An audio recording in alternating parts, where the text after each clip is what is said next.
Delicious റെസിപ്പീസിൻ്റെ പുതിയൊരു വീഡിയോയിലേക്ക് എല്ലാവർക്കും വീണ്ടും സ്വാഗതം. ഇന്ന് നല്ലൊരു നാടൻ റെസിപ്പിയുമായിട്ടാണ് ഞാൻ വന്നിരിക്കുന്നത്. വെള്ളരിക്ക കറിയാണ് ഇന്നത്തെ നമ്മുടെ റെസിപ്പി. അപ്പോൾ ചോറിൻ്റെ കൂടെയൊക്കെ കഴിക്കാൻ പറ്റിയ നല്ലൊരു ഒഴിച്ചു കറിയാണിത്. ഇത് ഞാൻ മൺചട്ടിയിലാണ് തയ്യാറാക്കുന്നത്. അപ്പോൾ അതിനു വേണ്ടി ഏകദേശം 2.5 കപ്പോളം വെള്ളരിക്ക എടുത്തിട്ടുണ്ട്. ഇതിലേക്ക് 4 പച്ചമുളകും 1 തണ്ട് കറിവേപ്പിലയും അതിനോടൊപ്പം തന്നെ ഒരു 1/4 ടീസ്പൂൺ മഞ്ഞൾപ്പൊടിയും 2 നുള്ള് മുളക് പൊടിയും ആവശ്യത്തിന് ഉപ്പും കുറച്ച് വെള്ളം ഒഴിച്ചിട്ട് ഇതൊന്ന് വേവിച്ചെടുക്കണം. മുളക് പൊടിയുടെ അളവ് കൂടി പോകരുത്, 2 നുള്ള് മാത്രം മതിയാകും. ഇനി ഇത് നന്നായിട്ട് ഒന്ന് മിക്സ് ചെയ്തെടുക്കാം. അതിനുശേഷം നമുക്കിതൊന്ന് അടച്ചു വെച്ചിട്ട് ഒന്ന് വേവിച്ചെടുക്കണം. ഇതിവിടെ വേവുന്ന സമയത്ത് നമുക്കിതിനാവശ്യമായിട്ടുള്ള ഒരു അരപ്പ് തയ്യാറാക്കി എടുക്കാനുണ്ട്. അപ്പോൾ അതിനു വേണ്ടി ഒരു തേങ്ങയുടെ പകുതിയാണ് ഞാനിവിടെ എടുത്തു വെച്ചിരിക്കുന്നത്. 1/4 ടീസ്പൂൺ ചെറിയ ജീരകവും 2 ചെറിയ ഉള്ളിയും കുറച്ച് വെള്ളം ഒഴിച്ചിട്ട് ഇത് നല്ലതുപോലെ ഒന്ന് അരച്ചെടുക്കണം. നല്ല ഫൈനായിട്ട് വേണം ഇത് അരച്ചെടുക്കാനായിട്ട്.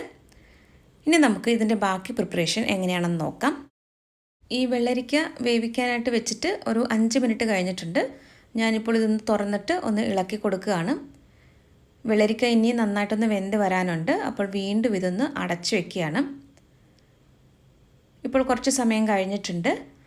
ഇപ്പോൾ പാകത്തിന് വെള്ളരിക്ക ഇവിടെ നന്നായിട്ട് വെന്ത് വന്നിട്ടുണ്ട്. വെള്ളമൊക്കെ കുറച്ചൊന്ന് വറ്റിയിട്ടുണ്ട്. വെള്ളം മുഴുവനായിട്ടും വറ്റാൻ വേണ്ടി വെയിറ്റ് ചെയ്യേണ്ട ആവശ്യമില്ല. ഇതൊരു ഒഴിച്ചുകറിയാണല്ലോ.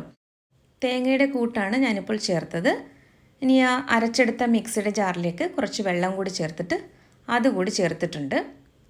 ഇനി ഇത് നന്നായിട്ടൊന്ന് നമുക്ക് ഒന്ന് ഇളക്കി കൊടുക്കാം. ഇനി ഇതിലേക്ക് ഞാനൊരല്പം പുളി കൂടി ചേർക്കുന്നുണ്ട്. അപ്പോൾ ഇത് ഞാൻ മോരൊന്നും ചേർക്കാതെയാണ് ഈ ഒരു കറി തയ്യാറാക്കുന്നത്. അപ്പോൾ ഒരു നെല്ലിക്ക വലിപ്പത്തിലുള്ള പുളി അല്പം വെള്ളം ഒഴിച്ചിട്ട് പിഴിഞ്ഞെടുത്തതാണ് ഇപ്പോൾ ചേർത്തത്. ഏകദേശം ഒരു 3 അല്ലെങ്കിൽ 4 ടേബിൾ സ്പൂൺ പുളിവെള്ളം ചേർത്തിട്ടുണ്ട്. പുളിയുടെ അളവ് കൂടിപ്പോകരുത്, വളരെ കുറച്ച് മതിയാകും. ഇനി ഇത് നന്നായിട്ടൊന്ന് ഇളക്കി കൊടുക്കാം. ഇതൊരുപാട് തിളച്ചൊന്നും പോകരുത്. ഈ സമയത്ത് ഉപ്പൊക്കെ പാകമാണോ എന്ന് നോക്കണം. ഇവിടെ അല്പം ഉപ്പ് കുറവുണ്ടായിരുന്നു. ഞാനൊരല്പം ഉപ്പ് ചേർത്തിട്ട് നന്നായിട്ടൊന്ന് മിക്സ് ചെയ്തെടുക്കുകയാണ്.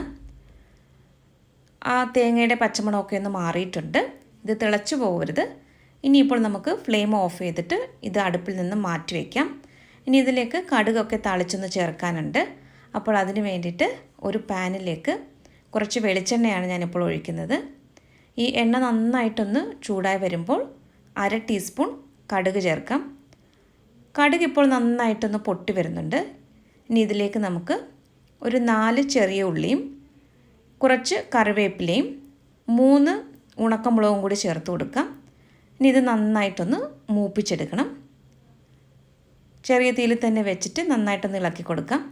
ഇതിപ്പോൾ എല്ലാം നന്നായിട്ടൊന്ന് മൂത്ത് വന്നിട്ടുണ്ട്. ഇനി നമുക്ക് ഫ്ലെയിം ഓഫ് ചെയ്യാം. ഇത് തയ്യാറാക്കി വെച്ചിരിക്കുന്ന വെള്ളരിക്ക കറിയിലേക്ക് ചേർത്ത് കൊടുക്കാം.